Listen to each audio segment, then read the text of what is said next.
I really never thought I'd end up teaching children's Sunday school again.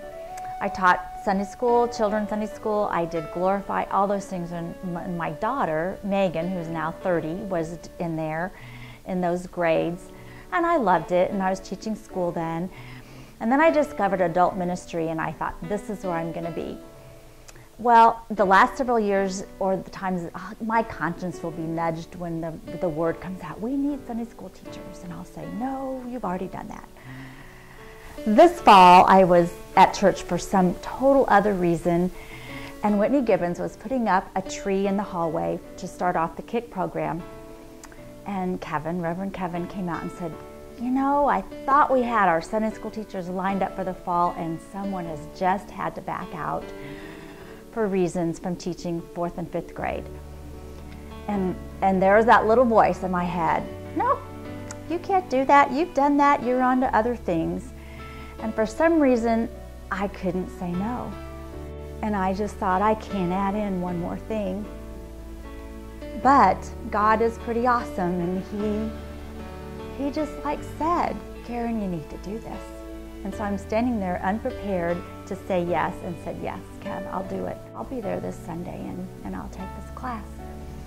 And Whitney, who was prepared to say no too, said, I'll help. So we both showed up. And it was one of those things where the first week there, I knew I was hooked. And it's been one of the greatest blessings of this year, in a year that's been full of changes and upheavals.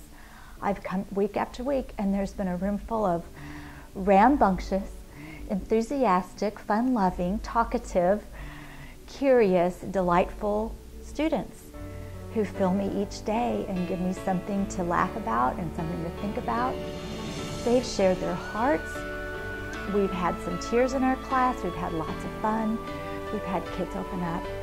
And each week, we meet God there. Any excuse you give sounds so reasonable in your adult mind. But when it comes to the fact that there's a Sunday school room without a Sunday school teacher to feed children the love of Jesus, what excuse really is there? And I just am thankful that I took the plunge. And I even just signed the card that said, I'll teach next year too. It's like everything you do for the kingdom of God.